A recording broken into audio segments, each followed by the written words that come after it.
Ciao a tutti ed eccomi nella mia nuova casa. Primo video che faccio qui, sono anche un po' emozionato e oggi vi vado a far vedere lui, l'orologio di Aokei o Oki, chiamatelo come volete. Poi il video della casa, del computer, lo vedrete prossimamente, è ancora tutto work in progress, però mi sono già trasferito qua. Quindi tutti i prossimi video li vedrete in questa location dopo. Testerò altre angolazioni, vedrò quale mi piace di più. Oggi voglio far vedere questo smartwatch economico di Aokei, LS02, è il loro primo smartwatch di questo marchio e direi che sono entrati prepotentemente nel mercato, almeno per quanto riguarda questa fascia di prezzo, perché sinceramente è un bel orologio. Partiamo con ordine, confezione di vendita. Finalmente non si trova sempre la solita confezione in cartone economica, ma qualcosa di curato e questa volta potrebbe essere un'ottima idea regalo, sia per lo smartwatch che per la confezione in sé. Come accessorio troviamo solamente il cavettino di ricarica che va posizionato semplicemente qua sopra, visto che ha l'attacco magnetico, e poi ovviamente è presente il manuale utente. Appena estratto dalla confezione ho detto wow, ma che materiali premium per un prezzo del genere, tutto in metallo. No, non è metallo, è in plastica. Ci sono rimasto malissimo, la scocca è tutta smussata alla perfezione e assolutamente non sembra in plastica. Ottimo lavoro, anche se il design ricorda sempre quello di un Apple Watch. Ha un peso complessivo di 38 grammi, piuttosto leggero, e la scocca non è neanche così tanto spessa, quindi non si sente nemmeno di averlo al polso. Per quanto riguarda il cinturino, è un classico cinturino da 20 mm e ci sono anche i vari sganci rapidi per sostituire il cinturino. Molto presto saranno disponibili anche altre colorazioni, rosso, blu, non mi ricordo se c'è anche il giallo. Oltre al cinturino cambia anche la plastica, quindi sarà tutto, la colorazione sarà tutta omogenea. Per quanto riguarda la certificazione non può mancare l'IP68, quindi potete portarlo ovunque in doccia, dove volete voi.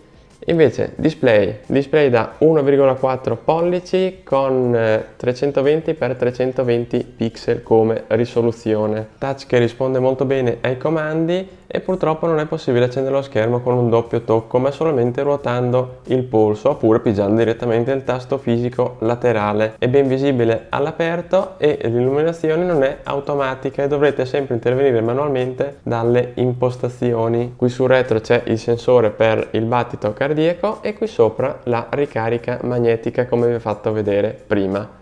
Allora, prima cosa da fare è scaricare l'applicazione sia su Play Store che App Store, scaricare Aokei Fit.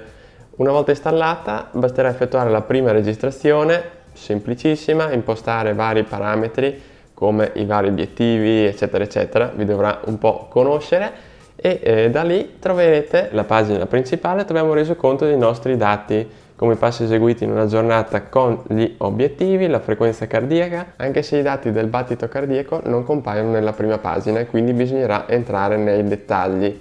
Poi sotto c'è la qualità del sonno, la classica qualità del sonno, dove dice sonno leggero, sonno pesante e fase REM. Nella seconda tab troviamo le attività, si possono impostare fino a 12 attività differenti, c'è anche lo yoga, ovviamente non può mancare il ciclismo, la corsa, tutto quanto. Vi ricordo che non è dotato di GPS, quindi dovrà avere sempre lo smartphone collegato dove necessita ovviamente della posizione. Infine nell'ultima tab che si chiama dispositivo, potrete configurare quasi a 360 gradi l'orologio, quindi potrete abilitare le notifiche. Vi ricordo che le notifiche non si possono abilitare su tutte le applicazioni, ma solamente su quelle che vi sto facendo vedere in sovraimpressione. Purtroppo non si possono ricevere notifiche di Gmail, per esempio, quella lì è la prima applicazione che mi viene in mente al momento, e ci sono comunque le classiche applicazioni di messaggistica. Si possono impostare le sveglie, i vari promemoria di sedentarietà e poi c'è la possibilità di scegliere la frequenza cardiaca, se il rilevamento deve essere automatico o manuale. Se le ho impostate automaticamente farà sì e no 3 rilevazioni al giorno. Vedete che in tutto questo tempo non ha mai effettuato una rilevazione. Non si può impostare ogni quanto rilevare il battito e questa qui è una pecca. Applicazione tutto sommato semplice, e un'altra cosa che non mi piace, ogni tanto compare nel menu delle notifiche l'iconcina dell'applicazione dove ci dice che l'app è in esecuzione. Questa qui non mi piace più di tanto, e per utilizzare l'app ogni volta che lo andrete ad aprire, anche solamente se dovrete guardare le varie statistiche basilari, dovrete avere la posizione attiva sullo smartphone. Ma come mi sono trovato con questo orologio? Direi bene, ed era proprio come me lo aspettavo. Direi che l'ho trovato sempre reattivo, basta muovere il polso, il display si accende, e soprattutto alla notte direi che si accende anche un po' troppe volte. Sempre meglio una volta in più che una volta in meno, perché mi ritrovo un po' lì in dormiveglia, vedo della luce in giro e dico: ma che cavolo è questa luce?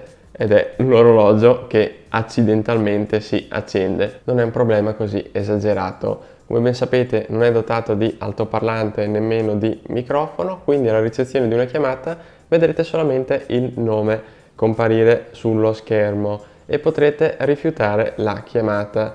Mi è successo anche più volte di provare a rifiutare la chiamata, ma sullo smartwatch scompare la telefonata, invece sul telefono continua. È capitata 2 volte su 5, quindi è capitato abbastanza spesso che ho voluto provare a mettere giù, ma purtroppo non funzionava. Invece per quanto riguarda le notifiche, arrivano repentinamente, almeno delle applicazioni abilitate. C'è anche una sezione apposita dove potrete andare a rivedere i vostri messaggi ricevuti. Purtroppo non è sincronizzato con lo smartphone, quindi questo cosa vuol dire? Se andrete a rispondere qualsiasi messaggio sul cellulare, sull'orologio rimarrà comunque uno storico e dovrete andarle ad eliminare le notifiche manualmente. È solamente un passaggio in più da effettuare. Lo scorrimento non è così fluidissimo quando andrete a leggere i messaggi, però almeno il testo non viene tagliato. Si possono scegliere fino a 4 quadranti differenti già preimpostati, tutti molto carini, ma purtroppo non sono personalizzabili con uno sfondo a proprio piacimento.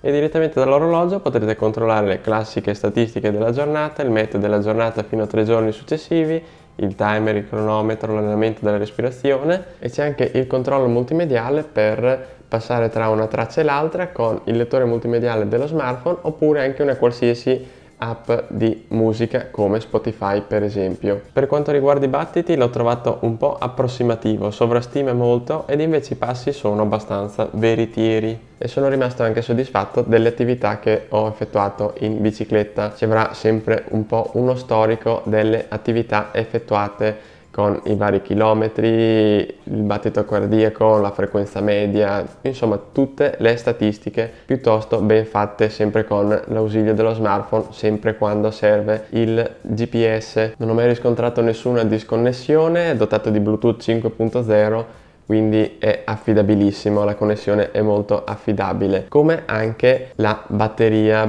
che dura veramente tanto, 280 mAh di batteria integrata, e riesce a coprire tranquillamente 2 settimane con notifiche nella media, non così esagerate.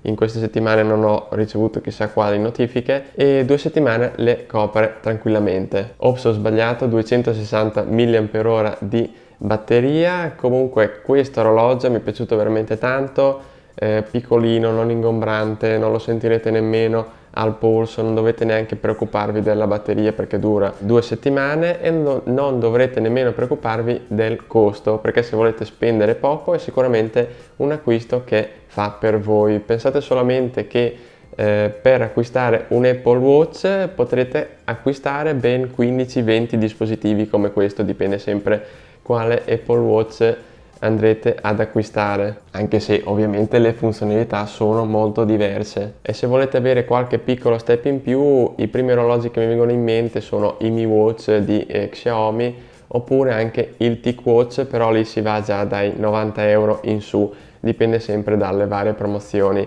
Invece lui viene venduto ad un prezzo ufficiale di 39,99 euro, si è visto subito, cioè anzi È stato presentato con delle promozioni che si giravano intorno ai 20-22 euro, quindi ha un prezzaccio e ha fatto un sacco di vendite ed è il più venduto su Amazon e ora si trova stabilmente sui 29 euro. Sicuramente per 29 euro è un ottimo acquisto e come vi ho detto all'inizio è proprio posizionato bene in questa categoria di prezzo. Assolutamente un best buy per 30 euro. Perché se volete risparmiare ancora di più si va solo su Cinesate che assolutamente non ne vale la pena.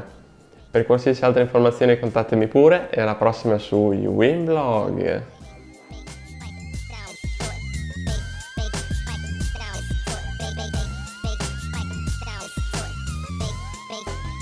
It sound right, boy.